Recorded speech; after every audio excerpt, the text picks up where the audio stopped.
So I've been seeing a lot of things talking of the people making commentary. Interestingly enough, the ones I've noticed that have been making the commentary are wealthy black people making the commentary about we should not be rioting, we should not be looting, we should not be tearing up our own communities.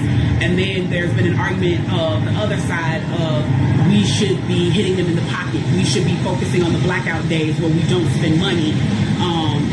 But, you know, I feel like we should do both. And I feel like I support both. And I'll tell you why I support both. I support both because when you have a civil unrest like this, there are three types of people in the streets. There are the protesters, there are the rioters, and there are the looters. The protesters are there because they actually care about what is happening in the community. They want to raise their voices, and they are there strictly to protest. You have the rioters who are angry, who are anarchists, who really just want to fuck shit up, and that's what they're going to do regardless. And then you have the looters. And the looters almost exclusively are just there to do that, to loot. Now, people are like, well, what did you gain? Well, what did you get from looting? I think that as long as we're focusing on the what, we're not focusing on the why. And that's my issue with that. As long as we're focusing on what they're doing, we're not focusing on why they're doing. And some people are like, well, those aren't people who are legitimately angry about what's happening. Those are people who just want to get stuff. Okay, well then, let's go with that. Let's say that's what it is. Let's ask ourselves why in this country in 2020, the financial gap between poor blacks and the rest of the world is at such a distance that people feel like their only hope and only opportunity to get some of the things that we flaunt and flash in front of them all the time is to walk through a broken glass window and get it. That they are so hopeless that getting that necklace, getting that TV, getting that change, getting that bed, getting that phone, whatever it is that they're going to get, is that in that moment when the riots happen and if they present an opportunity of looting, that's their only opportunity to get it. We need to be questioning that. Why? Why are people that poor? Why are people that broke? Why are people that food insecure, that clothing insecure, that they feel like their only shot, that they are shooting their shot by walking through a broken glass window to get what they need?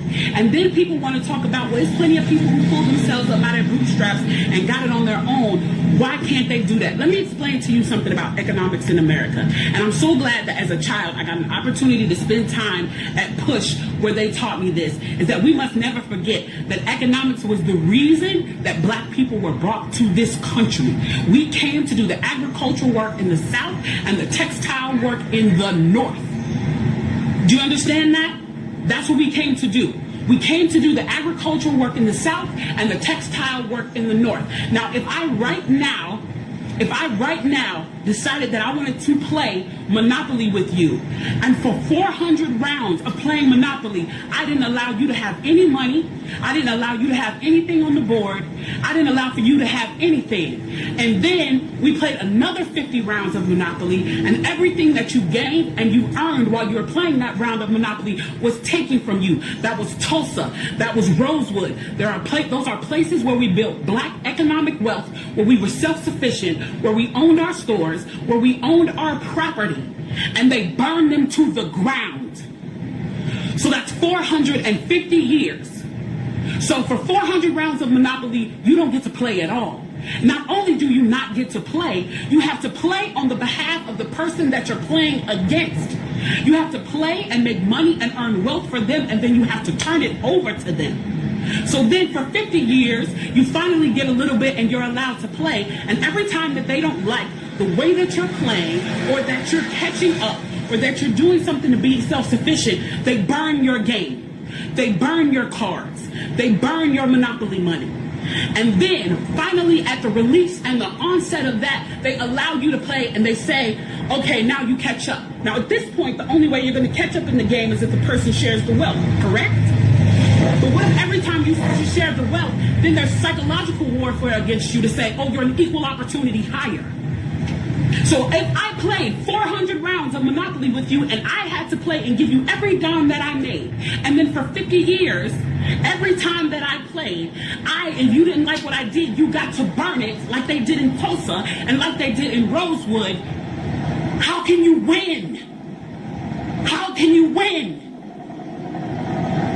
You can't win. The game is fixed. So when they say, why do you burn down the community? Why do you burn down your own neighborhood? It's not ours. We don't own anything. We don't own anything. Trevor Noah said it so beautifully last night. There's a social contract that we all have. That if you steal or if I steal, then the person who is the authority comes in and they fix the situation. But the person who fixes the situation is killing us. So the social contract is broken. And if the social contract is broken, why the fuck do I give a shit about burning the fucking Football Hall of Fame, about burning a fucking Target? You broke the contract when you killed us in the streets and didn't give a fuck. You broke the contract when for 400 years we played your game and built your wealth. You broke the contract when we built our wealth again on our own, by our bootstraps in Tulsa, and you dropped bombs on us. When we built it in Rosewood and you came in and you slaughtered us.